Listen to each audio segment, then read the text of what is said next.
মিত্র ক্যাফেতে গেলে কিন্তু চিকেন কবিরাজি একদমই মাস্ট। আর এই চিকেন কবিরাজি যদি বাড়িতে বানানো হয় তাহলে কেমন হয় বলো।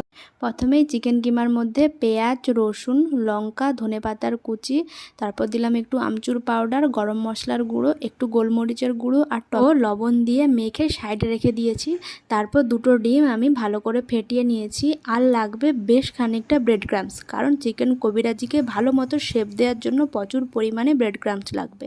তো তারপর প্রথমে আমি নিলাম চিকেনের পুরটা, নিয়ে ব্রেড ক্রাম্বসে প্রথমে কোট করে, তারপর ডিমের মধ্যে কোট করে, আবার ব্রেড ক্রাম্বসে কোট করে আমি চিকেন কবিরাজিগুলোকে ভেজে সাইডে রেখে দিয়েছি। তারপর এই যে ডিমের ঘোলটাকে আমি তেলের মধ্যে আঙুল দিয়ে এভাবে করে নিয়েছি। তারপর যে কবিরাজিটাকে ভেজে রেখেছিলাম ওটাকে ঠিক যেভাবে আমি করেছি তো সেভাবে করে নিলেই একদম বাড়িতে মিত্র ক্যাফে স্টাইলে চিকেন কবিরাজি একদম তৈরি। তোমরা কিন্তু এভাবে বাড়িতে একবার অবশ্যই